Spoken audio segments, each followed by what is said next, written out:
네, 지난주에는 저희가 밑바닥에서 꼭대기까지라는 주제를 가지고 공부를 했잖아요. 네. 진짜 아무것도 없는 데서 하나님의 방식으로 그 성벽을 쌓아 올리는 느헤미야 이야기였는데 전 진짜 제 인생이 아무것도 없지만 하나님의 방식으로 이렇게 쌓아 올려질 거라는 걸 믿으면서 보내는 한 주였습니다. 네. 아, 그리고 배운 것처럼 네. 어떤 일이든지 뭐 역경과 시련 없이는 꼭대기를 올라갈 수가 없잖아요. 맞아요.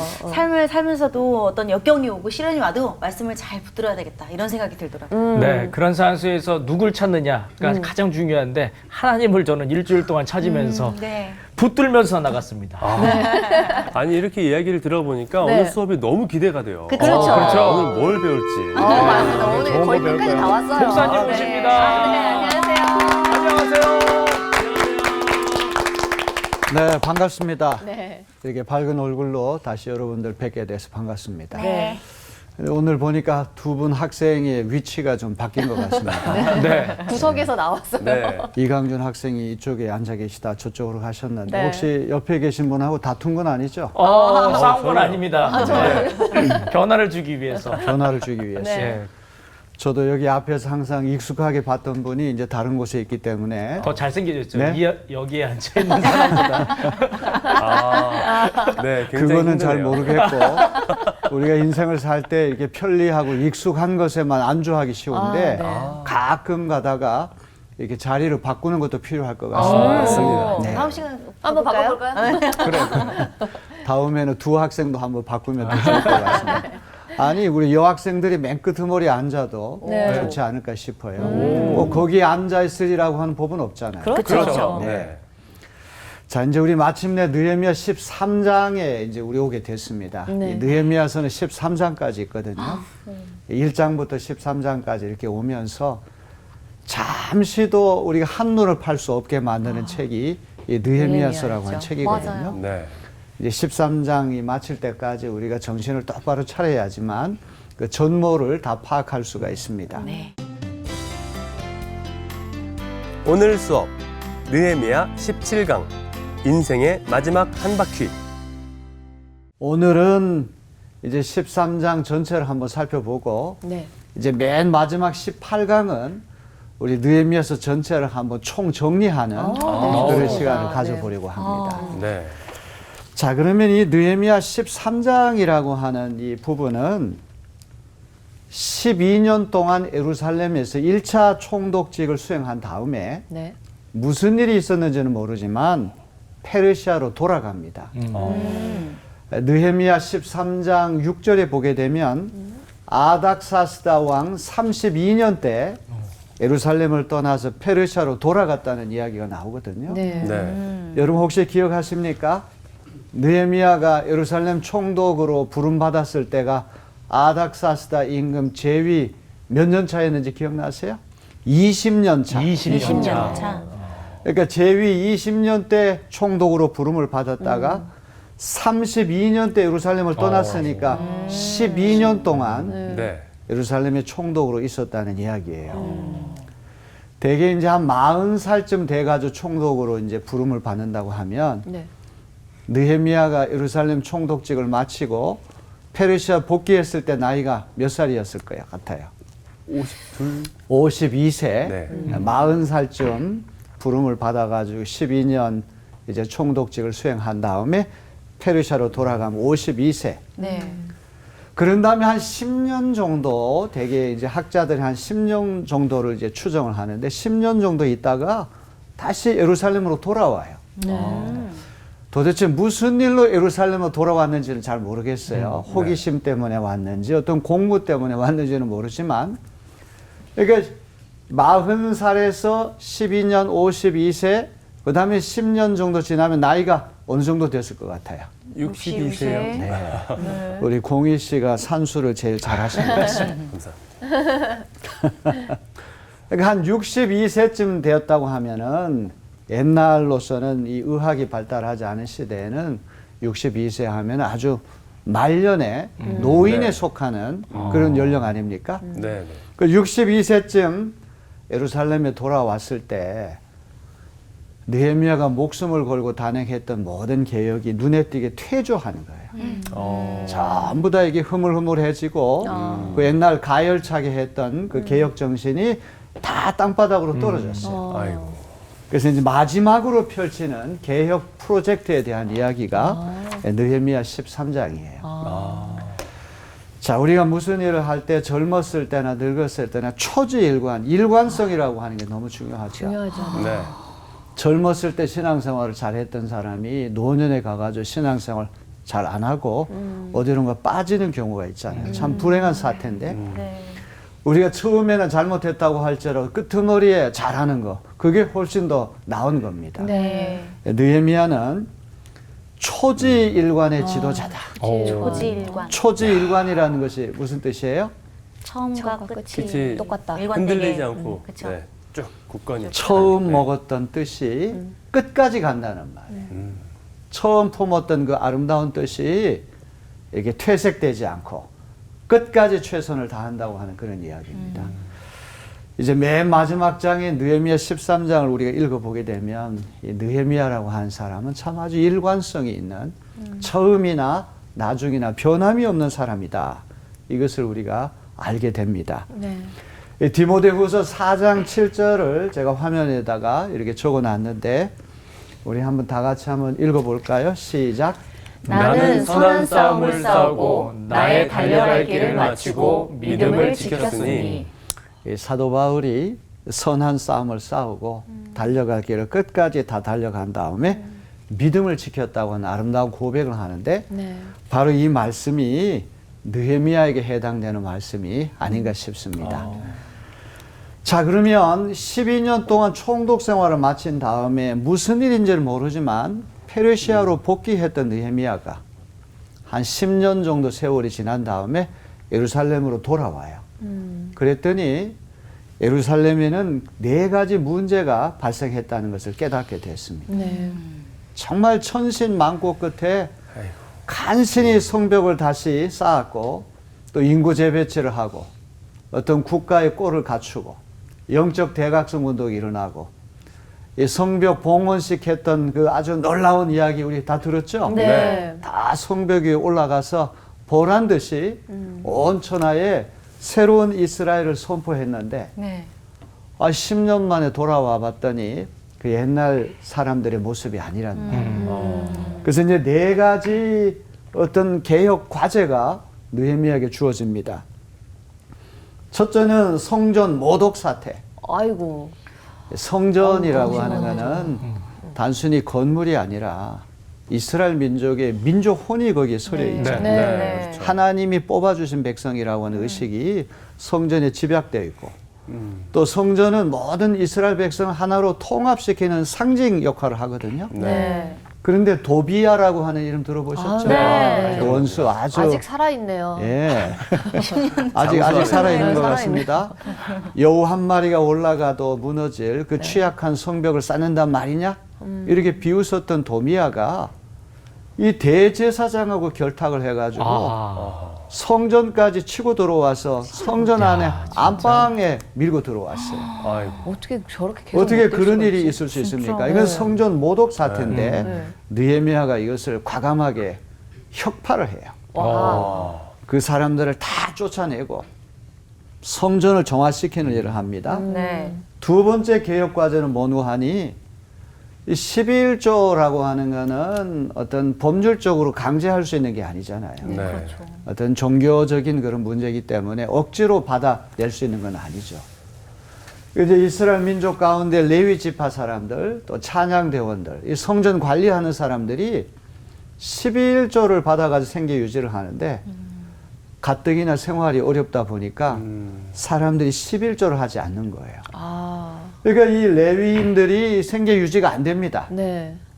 먹고 살 길이 막막하게 되니까 그렇죠. 성전을 떠나가지고 아, 다 세상 직업으로 들어가 버립니다. 돈 벌려고. 그러니까 성전 유지 관리가 안 되겠죠. 네. 네. 하나님 앞에 제사하고 예배하는 일이 어렵게 되는 거예요. 세 번째는 이스라엘 민족이 어느 곳에 가든지 목숨 걸고 지키는 것이 안식이라는 안식일이요. 거니까. 네. 근데 안식일을 제대로 안 지키는 거예요. 안식일날 장사를 하는 거예요. 물건을 사고 파는 일을 하고 상거래 행위를 하는 거예요. 이제 이것을 발견하고 느헤미야가 또 안식일을 지키도록 아주 대대적인 개혁하는 이야기가 13장에 나옵니다. 네. 자, 네 번째 과제는 가장 심각한 문제이기도 합니다. 또 가장 어려운 문제이기도 합니다. 유다인들이 외국 사람들과 결혼을 하는 거예요. 네. 예, 성경은 외국인하고 결혼하는 것을 원천적으로 금하는 것은 아니죠. 네. 예수님의 증조모 룻은 루시오. 또 외국 사람이잖아요. 네. 네. 모압 족속이잖아요. 네. 이렇게 외국인하고 이방인하고 결혼할 사례가 있기 때문에 성경 원천적으로 이방인과의 결혼을 금하는 것은 아니에요. 네. 그러니까 느헤미야가 돌아보니까 이게 왜 그토록 심각한 문제냐 하면 유다 사람들이 외국 여성들 결혼해가지고 그들이 믿는 종교, 그들이 믿는 신들이 신들을 가정까지 침투하는 거예요. 그런 문제가 그렇구나. 그래서 이 아이들이 태어나게 되면 그 어머니가 이제 외국 여성이니까 네. 그러니까요. 자기 모국어를 아이에게 가르쳐가지고 네. 절반 정도는 아예 유다 말을 못하는 거예요. 어머니 나라의 말을 하는 거예요. 그때부터. 자, 이런 이제 가정의 문제라고 하는 거는 개인의 문제고 또 상당히 우리가 이렇게 이야기하기 어려운 부분이 있어요. 네. 가장 까다로운 문제인데 이제 이렇게 하다가는 유다 민족의 정체성이 완전히 사라진다. 그래서 구타를 하고 머리카락을 뽑기도 하고 하나의 일벌 100개 차원에서 어떤 충격 요법을 줘서라도 이런 문제를 근절하려고 느헤미야가 아주 옹골찬 개혁하는 이야기가 이 느헤미야 13장에 나옵니다. 네.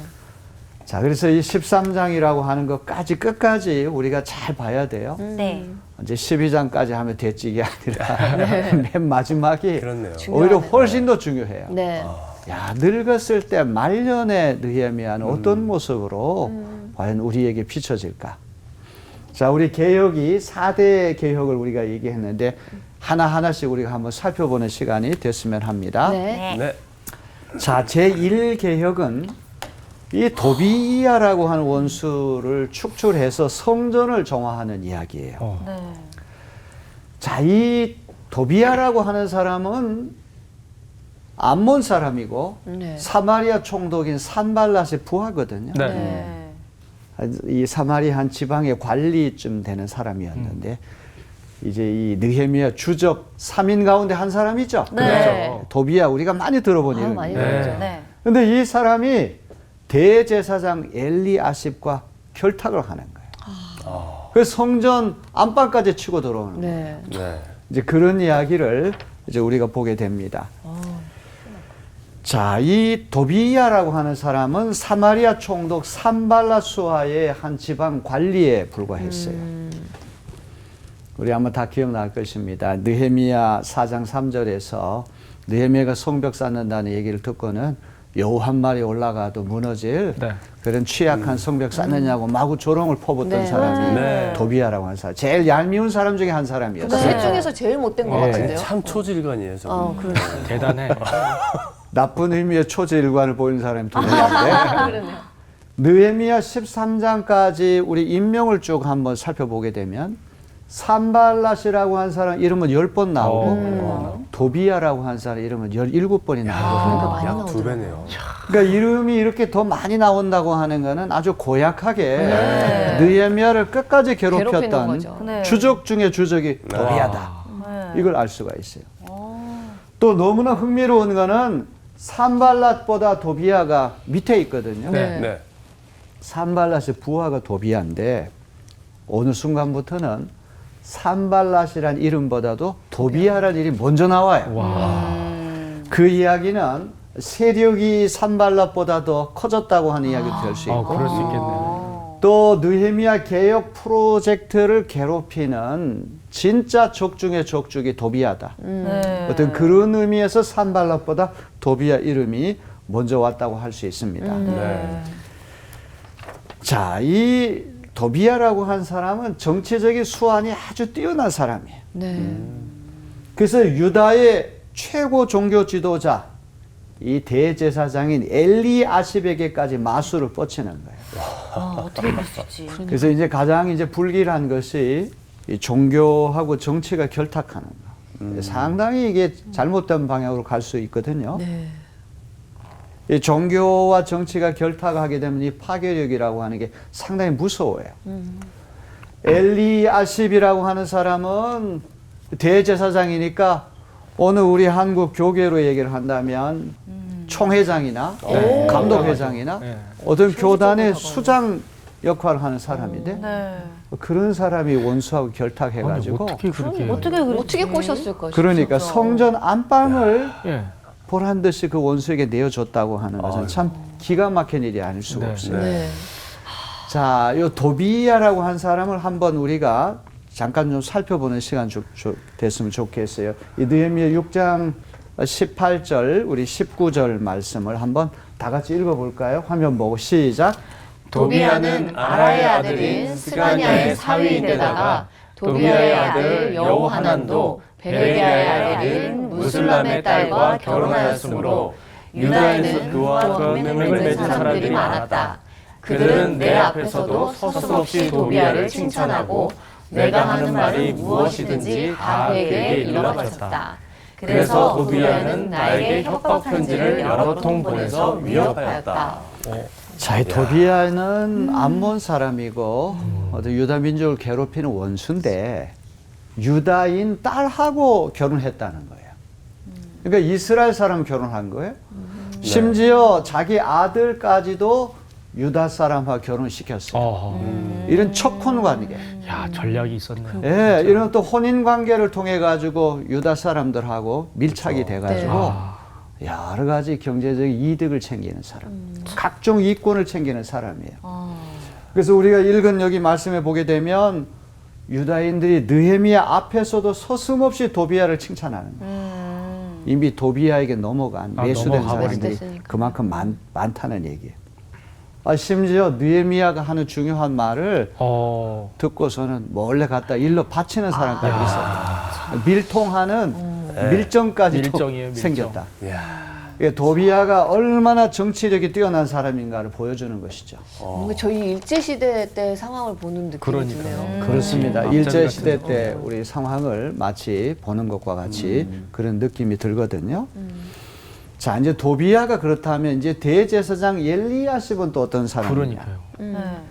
문제. 자, 이 13장 28절에 보면 대제사장 엘리야십의 손자인 요야다의 아들 가운데 하나가 호론 사람 산발랏의 사위가 되었기에 아, 산발랏의 사위가 되었네요. 산발랏도 원수 아닙니까? 네. 사마리아 총독 산발랏의 네. 사위가 된 사람이 누군가 하니 엘리야십의 증손이 증손자가 원수하고 또 혼인 관계를 맺었다는 그런 이야기예요. 참 끔찍한 이야기죠. 야, 이거 무섭네요. 대제사장의 혈통을 통해 가지고 레위 지파 사람 가운데도 아론의 후손들이 계속 대제사장을 이어받게 되는데 이 증손도 당연히 대제사장이 되어야 할 사람인데 그러니까요. 원수하고 결혼을 했다. 자, 이거는 어떤 문제가 있냐 하면 레위기 21장 13절로부터 15절에 보면 이 대제사장에 대한 어떤 이제 율법 말씀이 여기 나와 있는데 여기 여러 가지가 나오지만 이 노란 글씨를 한번 보세요. 네. 대제사장은 다만 자기 백성 가운데서 처녀를 아내로 맞이해야 한다. 유다 백성하고 혼인을 해서 같은 대제사장 민족끼리 입장에 결혼해야 어떤 순수한 혈통을 유지해야 되는데 네. 다른 어떤 이방인도 아니고 산발랏의 원수의. 원수하고 어떤 혼인을 맺었다고 하는 이야기는 이게 율법을 정면으로 어기는 것과 마찬가지예요. 반대가 컸을 텐데. 네. 자, 그러면 이제 우리가 한번 말씀을 직접 한번 읽어봅시다. 어떤 문제가 발생해? 느헤미야 13장 4절로부터 7절을 한번 누가 읽어주실까요? 이 일이 있기 전이다. 우리 하나님 성전의 방들을 맡고 있는 엘리야십 제사장은 도비야와 가까이 지내는 사이다. 그런데 그가 도비야에게 큰 방 하나를 내주었다. 그 방은 처음부터 곡식 제물과 유향과 그릇과 레위 사람들과 노래하는 사람들과 성전 문지기들에게 주려고 11조로 거두어 들인 곡식과 새 포도주와 기름과 제사장들의 몫으로 바친 제물을 두는 곳이다. 이 모든 일은 내가 예루살렘을 비웠을 때 일어났다. 나는 바벨론 왕 아닥사스다 32년에 왕을 뵈러 갔다가 얼마 지나서 왕에게 말미를 얻어 예루살렘으로 다시 돌아와서야 엘리야십이 하나님의 성전 뜰 안에 도비야가 살 방을 차려준 이 악한 일을 알게 되었다. 와 진짜 악한 일. 네. 와, 와. 어떻게 성전 안에 도비아가 살방을 만든 그러니까 느헤미야가 없던 사이에 맞습니다. 이 일이 느헤미야가 자리를 비운 사이에 심한데?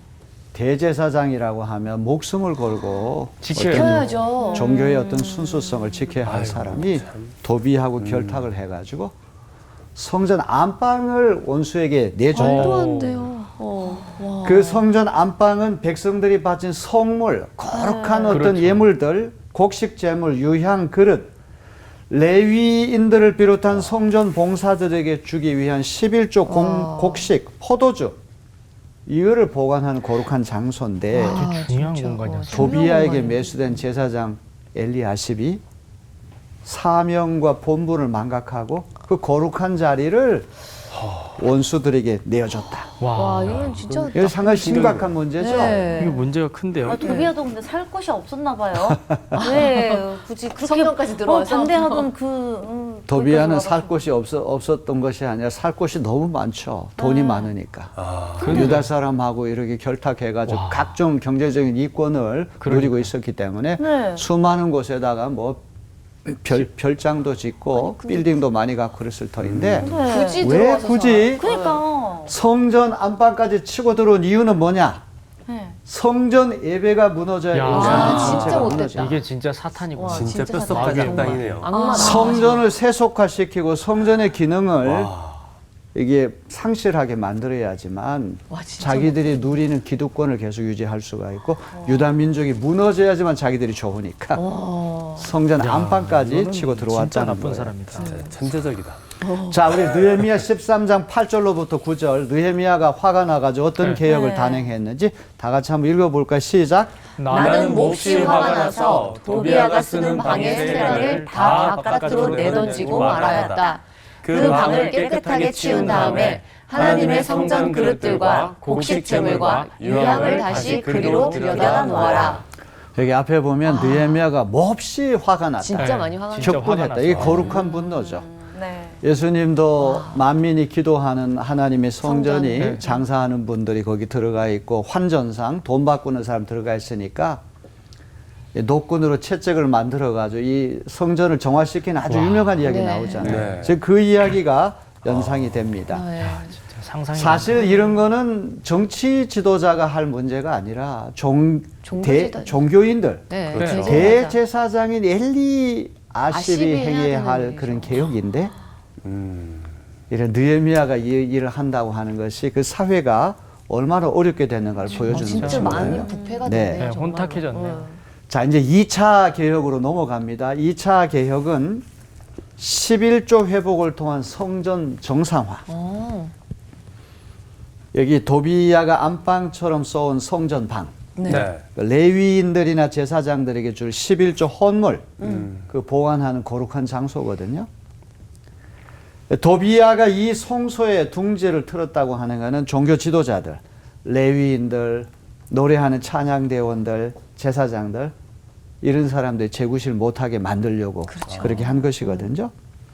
그러니까 성전이 죽어야지만 자기들이 사는 거야. 네. 성전이 죽어야지만 유다가 망하는 거야. 그걸 알았기 때문에 계속 종교적인 문제로 이렇게 갈등을 일으키는 것을 볼 수 있습니다. 네. 자, 느헤미야 13장 10절 11절을 누가 한번 읽어 주실까요? 네. 내가 또 알아보니 레위 사람들은 그 동안에 받을 몫을 받지 못하고 있었다. 그래서 레위 사람들과 노래하는 사람들은 맡은 일을 버리고 저마다 밭이 있는 곳으로 떠났다. 그래서 나는 어쩌자고 하나님의 성전을 이렇게 내버려 두었느냐고 관리들을 꾸짖고 곧 레위 사람들을 불러 모아서 다시 일을 맡게 보게 하였다. 자, 백성들이 11조 생활을 안 하니까 네. 이제 이 레위인들, 찬양대원들, 성전 관리를 맡았던 이 종교인들이 먹고 살 길이 막막해져. 생활하기 어려워진 거예요. 생활하기 어려우니까 세상 직업으로 갈 거 아니에요. 그렇죠. 다 성전을 떠나는 일이 속출하게 된 거예요. 네. 그래서 이제 이걸 보고 느헤미야가 꾸짖었다는 거예요. 네, 꾸준히. 성전을 어떻게 이렇게 내버려 둘 수가 있느냐, 방치할 수 있느냐. 자, 이렇게 꾸짖고 이제 책망했더니 13장 12, 13절 어떤 일이 일어나는지 한번 볼까요? 그랬더니 온 유다 사람들이 곡식과 새 포도주와 기름의 11조를 가지고 와서 창고에 들여다 놓았다. 나는 셀레마 제사장과 사독 서기관과 레위 사람 브다야를 창고 책임자로 삼고 마따니아의 손자이며 삭굴의 아들인 하난을 버금 책임자로 삼았다. 그들은 모두 정직하다고 인정을 받는 사람들이다. 그들이 맡은 일은 동료들에게 돌아갈 몫을 골고루 나누어 주는 일이었다. 네, 고맙습니다. 이렇게 느헤미야가 이렇게 이제 꾸짖고 책망을 했더니만 이제 백성들이 11조를 다시 이제 하기 시작하는 네. 거예요. 네. 그래가지고 떠났던 레위인들이 속속 다시 돌아오게 된 거예요. 여기 너무 재밌는 거는 이제 이 11조 관리하는 사람은 한 사람에게만 맡기는 것이 아니라 네, 어떤 여러 위원회 같은 것들을 구성해가지고 어떤 감독도 하게 만들고 그걸 아주 공평하게 분배하도록 그런 작업까지 하는 것을 보게 됩니다. 네. 여기 보면 어떤 책임자를 세우고 모두 정직하다고 인정을 받는 사람들. 그들이 맡은 일은 뭡니까? 동료들에게 돌아갈 몫을 골고루 나누어 주는 일이었다. 백성들에게 신임을 받는 그런 사람들을 참고직위로 세워가지고 11조로 이렇게 받아낸 헌물을 공정하게 분배하도록 지시했다는 말이죠. 아주 중요한 문제 아닙니까? 그렇죠. 네. 그렇죠. 자, 세 번째 개혁은 이제 안식일 개혁인데요. 이 상거래 행위를 안식일도 하다 보니까 안식일을 지키려고 하는 그런 정신이 눈에 띄게 다 사라지게 됐어요. 안식일인데도 장사꾼들이 곡물이나 과일들을 예루살렘 성 안으로 반입을 하는 거예요. 일체 노동을 중단하고 쉬어야 되는데 돈에 눈이 멀어서 상거래 행위를 서슴없이 막 하는 거예요. 그런 모습들이 곳곳에 포착되는 거예요. 심지어 지중해 연안에 위치한 페니키아. 그 페니키아 해양 도시 두로 지역의 상인들이 물고기, 네. 그 물고기까지 예루살렘으로 가지고 와가지고 안식일 날 버젓이 팔고 있는 것입니다. 진짜 난장판이네요. 난장판. 예, 노골적으로 안식일에 호객 행위를 해가지고 상거래 행위하는 것을 보고는 야, 이거 간신히 살려놓은 불씨가 이제 사그라지게 생겼구나. 야, 근데 느헤미야가 얼마나 무너져 있으면 엘리야십도 권한이 없고 아마도 제가 느꼈을 때는 도비아에게 뭔가 잡혀 있는 것 같아요. 그리고 협박을 받지 않는 이상 이 정도까지 엘리야십이 그냥 그렇습니다. 놔두는 게 놔두는 게 말이 되나? 그러니까 이제 뭐 대제사장부터 이제 무너지기 밑에까지 시작했으니까 그 밑에 수하에 있는 다른 제사장들, 레위인들까지 다 이제 부패하고 타락해가지고 하나님 말씀대로 살려고 한 사람이 없어졌다는 말. 자, 느헤미야 13장 15, 16절 한번 누가 한번 읽어보겠습니다. 시작. 그 무렵에 유다에서는 안식일에도 사람들이 술틀을 밟고 곡식을 가져다가 나귀에 지어서 실어 나르며 포도주와 포도송이와 무화과 같은 것을 날아들였다. 안식일인데도 사람들이 이런 여러 가지 짐을 지고 예루살렘으로 들어오는 것이 나의 눈에 띄었다. 나는 안식일에는 사고 파는 일을 하지 말라고 경고하였다. 네.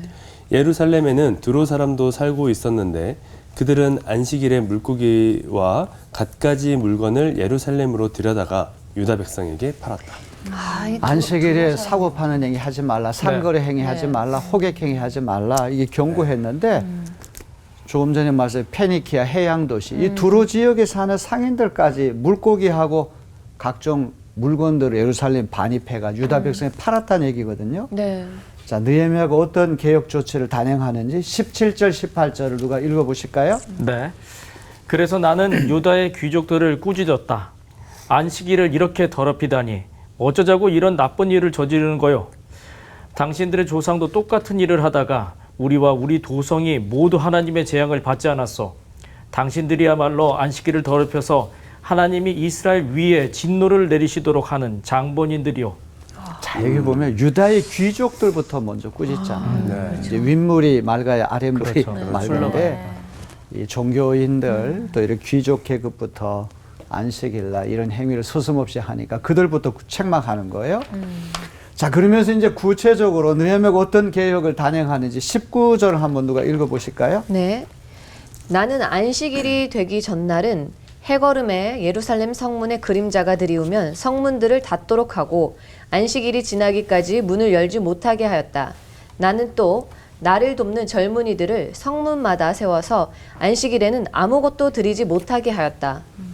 자, 이제 유다 민족에게 안식일이라고 하는 거 금요일 날 해가 떨어진 그 네. 저녁부터 그 이튿날 토요일 저녁까지가 안식일이잖아요. 네. 그런데 이제 안식일이 시작되는 그 해걸음, 이제 금요일이 되게 되면 예루살렘 성문의 그림자가 드는 성문들을 다 닫아버리는 거예요. 네. 못 상인들이 올신도 못하게. 못하게. 네. 그리고 안식일 끝나기 전까지는 문을 열지 못하게 단단히 문을 잠그는 거예요. 네. 그것도 부족해서 느헤미야를 돕는 어떤 경호원들과 같은 젊은이들을 성문마다 다 세워가지고 네. 안식일날 잡상인 출입 금지. 금지. 네. 진짜 써놨어. 네, 아무도 못 들어오게 하는 거예요. 네. 자, 20절, 21절 한번 누가 읽어볼까요? 네.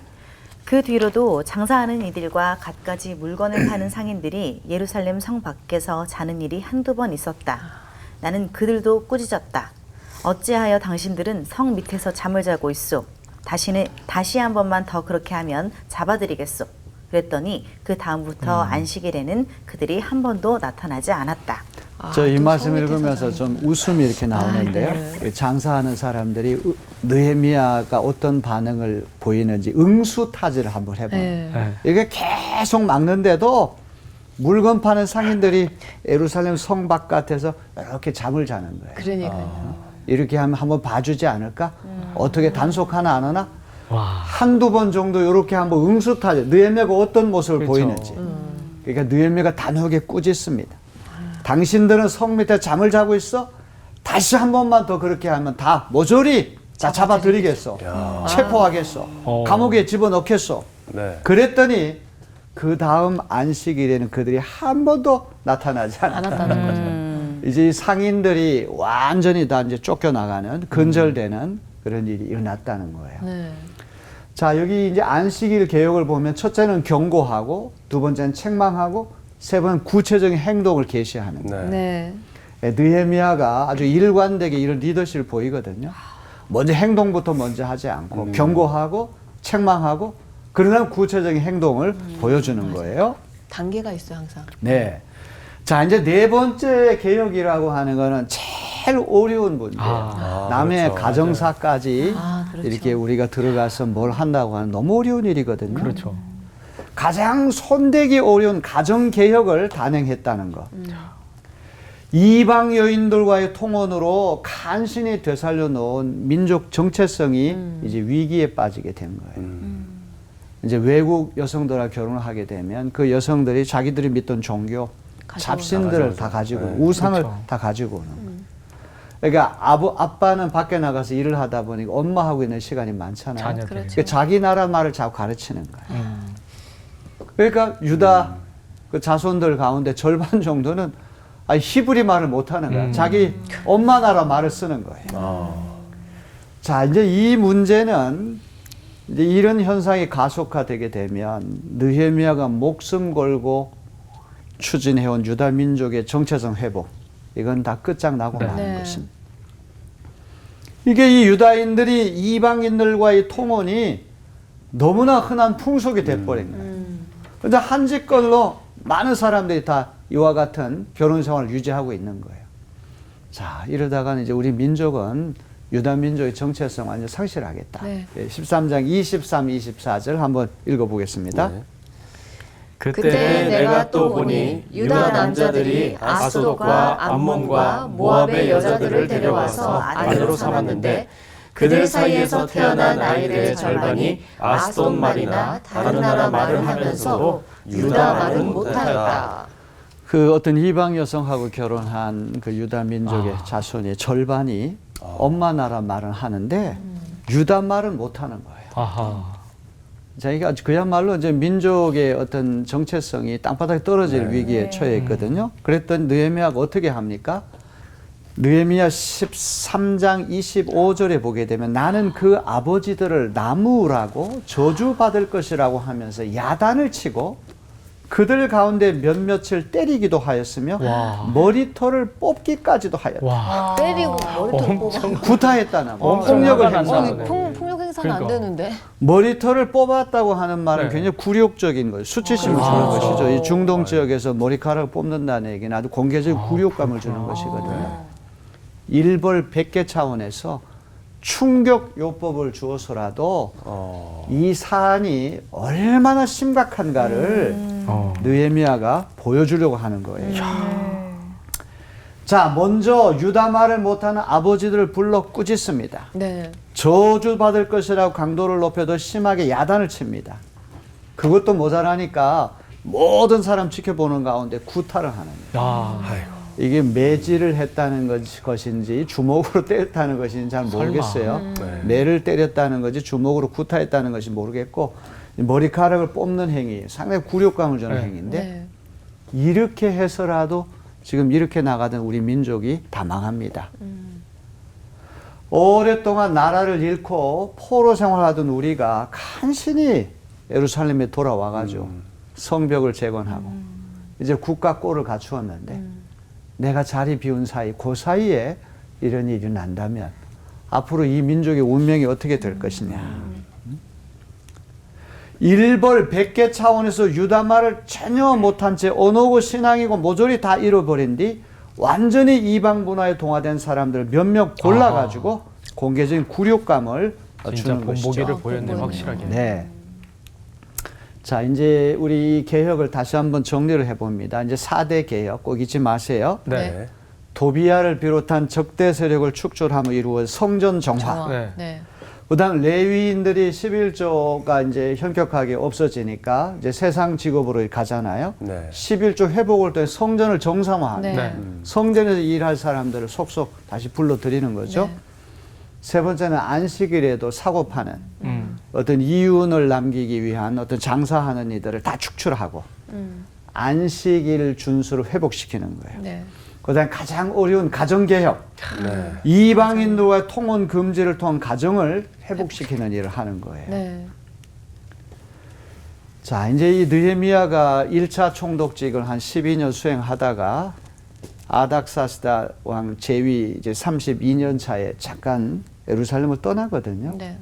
한 10여 년 정도 세월이 지난 다음 60이 넘은 나이에 돌아와 보니 이건 참 기가 막힌 광경이 펼쳐지고 있는 거예요. 이제 이런 시대는 포용소보다는 비타협적 철저성이 요구되는 위기의 시대예요. 뭐 좋은 게 좋다 하고 다 포용하기에는 유다 민족의 유야무야 정체성이. 정체성이 완전히 흔들려 버리니까 아닌 건 아니다라고. 아닌 건 정확히. 아니라고 과감히 이야기할 그런 네. 시대가 됐다는 거예요. 네. 우리 한번 요 화면에 있는 말씀 한번 다 같이 읽어볼까요? 네. 시작. 젊었을 때나 늙었을 때나 한결같이 울고는 정신으로 타협하지 않고 개혁을 완수했다는 사실은 느헤미야가 달리기 경주의 마지막 한 바퀴까지 확실히 완주했음을 분명히 보여준다. 네, 고맙습니다. 우리 13장 오늘 공부하면서 이제 마지막으로 하고 싶은 것이 경주할 때 마지막 한 바퀴가 중요한데 느헤미야는 젊었으나 늙었으나 변함이 없구나. 참 굉장히 대단한 사람이에요, 그죠? 네, 대단합니다. 네. 이제 이 시류에 영합하기 쉽고 또 좋은 게 좋다고 적당히 물러서고 그런 경우 많은데 정말 눈물겨운 아주 고독한 노인의 그런 결기에 찬 그런 개혁 정신을 끝까지 보게 됩니다. 네. 오늘 상당히 좀 많은 과제를 우리가 아주 굉장히 빠른 속도로 여기까지 왔는데 네. 자, 이제 다음 주 우리 마지막 18강은 그동안 공부했던 걸 한번 총 정리해보고 요약해보고 또 오늘 우리 한국 교회에 던져주는 메시지는 뭔지 한번 우리가 나누는 그런 시간 되었으면 좋겠어요. 네. 자, 우리 13장 오늘 끝까지 여러분 이렇게 강의 잘 들어주셔서 고맙습니다. 자, 네. 수고 많으셨습니다. 감사합니다. 진짜 리더가 해야 할 어떤 자세, 태도에 대해서 진짜 많이 배운 것 같아요. 어떤 뭐 가정의 리더든 뭐 교회의 리더든 세상의 리더든 정말 이 타협하지 않고 초지일관으로 내가 이 팀을 끌고 갈 수 있는 그런 의지력이 있어야 되는구나. 네. 저는 그런 리더십을 좀 배워갑니다. 맞아요. 근데 또 초반에는 막 의욕이 앞서고 또 그때는 또 젊었으니까 맞아요. 아 그래 내가 이거 다 변화시켜야 돼 내가 성벽을 쌓아야 돼 막 이렇게 열심히 할 수는 있어도 이게 나이 먹어서 이제 60 되면은 때 힘들죠. 와가지고 좀 네. 좋은 게 좋은 거다. 아유 그래 그랬어 그럴 수도 있지 뭐. 그래 뭐 대충 이렇게 넘어가고 이럴 수도 있는데 이 한결같은 예, 이게 굉장히 본받아야 될 점이라고 생각을 해요. 맞아요. 저도 사실 그래요. 좋은 게 좋은 거라고 항상 생각하면서 그래 그럴 수도 있지 뭐 이럴 때도 있지만 하지만 정확히 아니다라고 생각할 때는 느헤미야 같은 마음을 가지고서 정확하게 이야기하고 끊어주는 그런 것이 정말 필요하다는. 무섭잖아요. 네, 맞아. 무서울 정도로 그렇게 하는 모습이 또 필요할 것 같아요.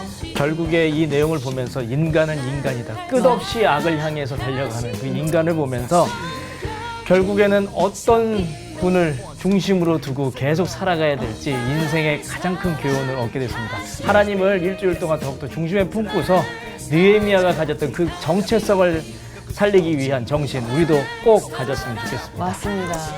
화이팅 하면서 네, 화이팅 하면서 마무리하겠습니다. 화이팅! 화이팅! 네, 화이팅! 잊지 말자. 정신 차리자. 왜 정신 차려야 되나? 정신 차려. 알겠어요.